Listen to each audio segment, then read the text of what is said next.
No programa de hoje eu estou conversando com a jornalista, atriz e gestora cultural Ana Lúcia Pardo. Ana, eu deixei uma pergunta para você sobre essa história do contemporâneo. De que passa pela ideia do contemporâneo que você precisa entender, mas não entender, que a coisa tem que ser meio bagunçada, porque se for tudo com muita lógica deixa de ser, e deixando de ser não está comunicando. Como é que é isso para você? Como uma pesquisadora, uma pessoa que está pensando o teatro? Tem uma coisa que eu acho que para mim é fundamental no criador, seja ele de teatro, enfim, qualquer outra linguagem, é estar antenado com o seu tempo, né? Antenado no sentido que não precisa contar só em cena, né, no caso, só este tempo, mas está acompanhando, está inquieto, o que move essa sociedade para a qual eu, criadora, vou abrir o pano, marcar no edifício teatral ou na rua, seja lá, e convidar essas pessoas para compartilhar. Eu minimamente tenho que estar nesse sentido, entender ou não entender. Eu acho que o Abu Janra tinha uma preocupação. Eu vou citar um exemplo. Ele passou a adotar isso na peça. Vocês entenderam? E aí tinha uma hora que fazia quase que um making off muito rápido da peça, rapidinho, contando aquilo para deixar claro. Ele tinha uma preocupação muito grande do público entender o que está se passando em cena. Eu acho que mais do que se preocupar de entender ou não entender, é a gente não cair na cilada de ter que estar fazendo aquilo que o mercado está pedindo, que esse tempo está pedindo para não ser compreensível, e aí você vai pelo resultado e não pelo processo. E aí a tendência, eu acho que um profundo, pode ser um equívoco, porque eu acho que é o que te move como criador.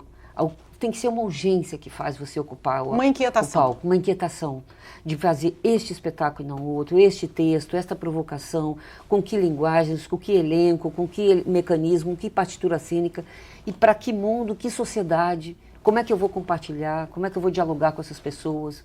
Isso, para mim, é o que me move. A gente fez uma mostra dedicada à urgência. O que te move, criador, a ocupar esse lugar? Mais do que o resultado grandioso, espetacular, não. Tem que estar vivo, pode ser experimental, mas qual é a tua inquietação? Porque se for tua e tão forte, tu vai conseguir me vai te tocar. Mover. Se você buscar esse externo, esse resultado, e não, né? Você vai pelo resultado. Tem que dar certo, tem que ser imediato, tem que ser aceito, tem que ter público, tem que ganhar o edital, tem que ser não incompreensível, porque agora o contemporâneo está pedindo. Pronto, aí você foi. São ciladas. Assim como o outro lado da moeda, que é a história do teatro comercial, né? Sim. Você vai fazer o teatro que é só comercial. Sim. Porque é o que vai dar o dinheiro, é o que vai ganhar o edital, é o que não sei o quê. Vai pelo Enfim, resultado. É uma cilada ao contrário. Cilada, um entretenimento. Só buscar isso. Tá, e aí você gastou recurso, gastou seu tempo, gastou o tempo das pessoas, gastou dinheiro, recurso público, em geral é público, fez essas pessoas se deslocarem dos seus lugares de trabalho, das suas casas, para que troca? Você precisa pensar que é muito sério este momento que você está vivendo, quais são as inquietações do momento que essa sociedade está se impactando, o que isso traz na tua dramaturgia, na tua forma de representar. Se você não tiver o tempo todo se buscando essas questões em você mesmo, que aí é Rainer Maria Rilke te faz te perguntar. Quando eu escolhi teatro, que eu vim para o Rio, Rilke foi fundamental, porque eu vou contar rápido essa passagem, é um jovem poeta, submete a ele, diz: Rilke, o que você acha? Eu sou um grande poeta. Ele diz: não me responda, pergunta para você mesmo. Estou emocionada. Você deixaria de fazer isso? Você morreria se você não fizesse isso? É essencial, né? É uma questão existencial até. Isso, né? Existencial. É mais do que essencial, né? É a tua existência à flor da pele, né? Você morreria se não fizesse isso. Isso é a chave do negócio. Então, se for tão forte para você me toca claro. Também, como público. Eu consigo embarcar com você, porque é tão verdadeiro, é tão genuíno, é tão visceral, que eu entro com você. E que não exclui, até falando sobre isso para não parecer que a gente está excluindo, o humor, a leveza, nada disso é excluído desse processo. Por exemplo, Júlio Adrião, que a gente falou, é engraçadíssimo, tem momentos risíveis, tem momentos dramáticos, tem momentos cômicos. A gente trouxe o Léo Bassi ano passado, um grande bufão italiano. Nossa, engraçadíssimo, e tem momentos sérios, momentos dramáticos. Por que eu adoro o palhaço? O palhaço, as pessoas acham que ele só traz esse lado engraçado, cômico. Não, ele traz o trágico e o cômico nele mesmo. Não, isso que é a grande riqueza. Então não é só, nossa, vamos chorar, vamos apelar. Não, é isso. Por que o ser humano, por que Shakespeare é tão brilhante? Porque você é isso, você às vezes é triste, você é dramático, você é cômico, você é sarcástico, você é irônico. São muitas camadas humano. Inclusive, a gente escolhe um personagem para viver, né, Ana? Todo mundo escolhe um personagem para viver, né? Mas nós não somos o mesmo personagem. Sim, são não, ciclos. Você não é um personagem eterno, mas você vai escolhendo personagens, né? São Na verdade ciclos. é isso. O palhaço traz em si uma coisa que para mim que é não se levar a sério. A gente se leva demais a sério. O palhaço, ele escancara o seu erro, a sua como chama? Imperfeição. Escancara. Se ele erra, eu posso errar. Então, isso para mim é não se levar a sério, poder errar.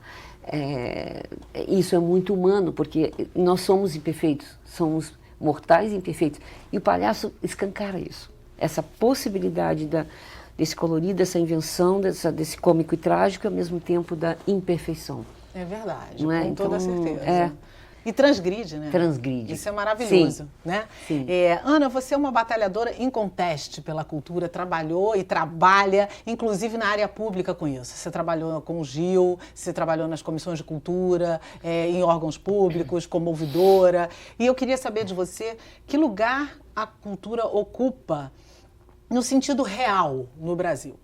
Olha, nós estamos num momento muito, muito, muito preocupante da cultura no Brasil. No Brasil, no estado do Rio de Janeiro. Por quê?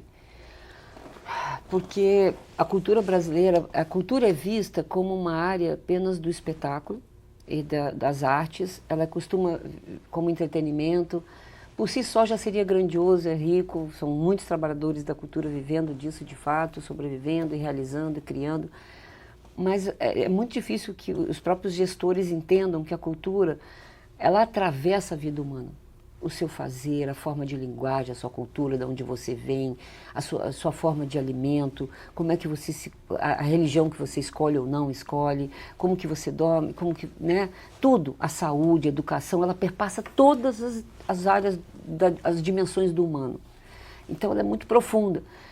E nesse momento nós estamos correndo o risco, por exemplo, no Brasil, com quase a perda do Ministério da Cultura, quase a sua extinção, e por isso uma ocupação grande do qual fiz parte, no Palácio Capanema, porque eu tive que me insurgir com todo esse contexto que nós vivemos do impeachment, e a cultura foi o primeiro ministério que a gente correu o risco de extinguir, e também a Secretaria de Estado, que agora foi anunciada que vai fundir com a Ciência e Tecnologia, é uma perda gigante. Uma perda que eu quero fazer um apelo, se você me permite, Rogério. Eu estou numa casa legislativa, numa TV da Lé, onde eu fiz parte, eu fui testemunho de muitas audiências públicas aqui nesta casa, de legislações, de diferentes áreas da cultura e das artes aqui nesta casa. E neste momento, com a Secretaria de Estado da Cultura, eu vi acontecer nos últimos 14 anos um diagnóstico profundo dos 92 municípios, políticas públicas, conferências, planos, conselhos, um estímulo do Ministério da Cultura com a Secretaria de Estado e com os seus municípios para criarem secretarias próprias e não secretarias mix, né, que a gente chama, uma Secretaria de Estado, de Cultura, Esporte, Lazer e Turismo, não, de Educação, não, uma cultura específica. Por quê? Porque exige uma política específica, uma política de Estado, de continuidade, porque sem isso morre toda uma cultura. E nesse momento nós estamos correndo este risco. Então eu faço um apelo a todos os deputados desta casa, abracem com muito carinho a cultura carioca, a cultura fluminense, a cultura brasileira. Não deixem acabar a Secretaria de Estado da Cultura, porque ela é preciosa para os filhos, para as crianças, para os jovens, para a construção de políticas, para a vida. E até para gerar renda. Nossa! Porque você gerando renda, você está diminuindo delinquência, você está diminuindo muita coisa que a arte pode promover, que a cultura pode promover. Para a saúde do nosso povo, para a educação, para a formação. Então, assim, eu ficaria horas dizendo, por favor, deputado, deputada, abrace. Nós temos tem um manifesto do FICASEC RJ, tem mais de 2.000 assinaturas. Eu gravei depoimento agora, falando isso, convocando outros artistas, estou abrindo esse ciclo, falando disso. Já prometi, a gente está falando com todos os eventos e espetáculos do Rio de Janeiro para abrirem, falando disso, porque essa secretaria é fundamental. Se tiver que cortar, esta seria a última a ser cortada. Porque é isso, ela atravessa a necessidade de vida humana. Todas elas estarão em risco se você acaba uma Secretaria de Cultura, um Ministério da Cultura. E ele normalmente é secundarizado, é o Ministério ou Secretaria de menor recurso, inclusive. Por quê? Porque ele é visto como apenas um entretenimento, como um espetáculo que não já como cultura, não, exatamente. Não de uma forma mais ampliada. Uma fatia da cultura, digamos assim. Não de uma forma antropológica, mais não ampliada. Nunca foi, né? Não. Acho que isso aí nunca entrou para a ordem do dia. Então, a ideia da cultura como cultura nunca chegou na ordem do dia. E eu queria saber de você um pequeno diagnóstico. Por que você acha que não chegou, você que foi ouvidora do Ministério da Cultura, por exemplo, e na era do Gil, que é um artista em potencial, né? E no sentido mais rico e amplo da palavra, né? Então ele tinha não só a prática como a escuta, né? Por ser artista.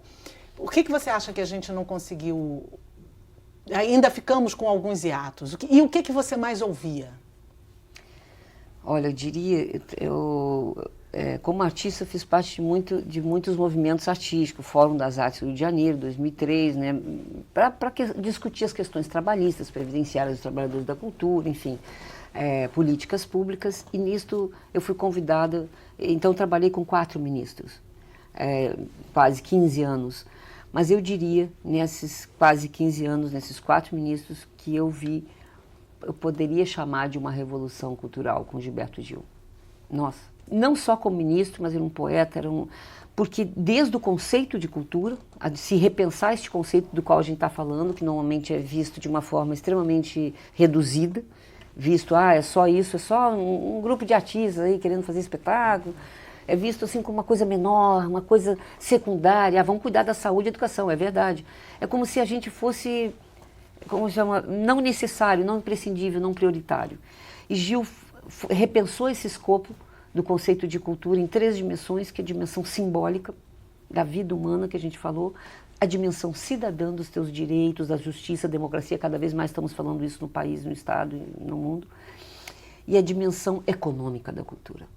Não é verdade que nós, trabalhadores da cultura, não precisamos de recursos para fazer o que fazemos. Pelo amor de Deus, somos trabalhadores, temos sobrevivência, somos humanos, somos finitos, morremos, somos de carne e osso. Comemos, bebemos, pagamos contas, sim, né? Sim, como todas as sim. pessoas, né? A gente pode até estar em cena e parecemos felizes, parecemos que não temos problemas, parecemos, como disse o Lipovetsky, esse filósofo e sociólogo, parecemos leves, mas passamos muitos meses para parecer leves em cena, para dançar ou cantar uma ópera, ou dançar ou cantar ou fazer um espetáculo, mas é uma aparente leveza, mas tem um peso e uma grandeza. Eu quero ressaltar, assim, eu acho que com Gilberto Gil a gente fez, além de repensar os conceitos, a gente construiu uma política de Estado com o Brasil, nos 92 municípios, no caso do Rio de Janeiro, com os 27 estados, de ir em cada local. Nesses 15 anos quase que fiquei, nos 8 anos com Gil, depois Gilca Ferreira, a gente ia mais de uma vez nos municípios, conversar, ouvir, conversar com o prefeito, conversar com o secretário, conversar com os agentes culturais, com os artistas e construir junto. Tem uma coisa que não é para, é com. Isso muda tudo, filosoficamente falando. Eu não estou construindo para você. Vou levar a cultura para você. Não, você já faz cultura. Se eu não te ouvir, não construir com, eu estou pressupondo, fazendo verticalmente, não horizontalmente. Então, isso foi construído. Foi feito um seminário Cultura para Todos, revisão da lei, uma construção de um programa de cultura com mais de 10, 15, 17 ministérios. Gil fez parcerias para construir uma política mais ampla, sabe? Que pensasse patrimônio, que pensasse a cultura mais pro audiovisual, a Ancinável. Eu poderia ficar horas falando do Perdemos alguma coisa ou todas essas coisas estão lá nos tablets? Estão lá direitinhas e somente não andaram? Eu quero que você responda também no próximo bloco, porque agora nós precisamos fazer mais um rápido intervalo e voltamos com mais perfil para você. É rapidinho.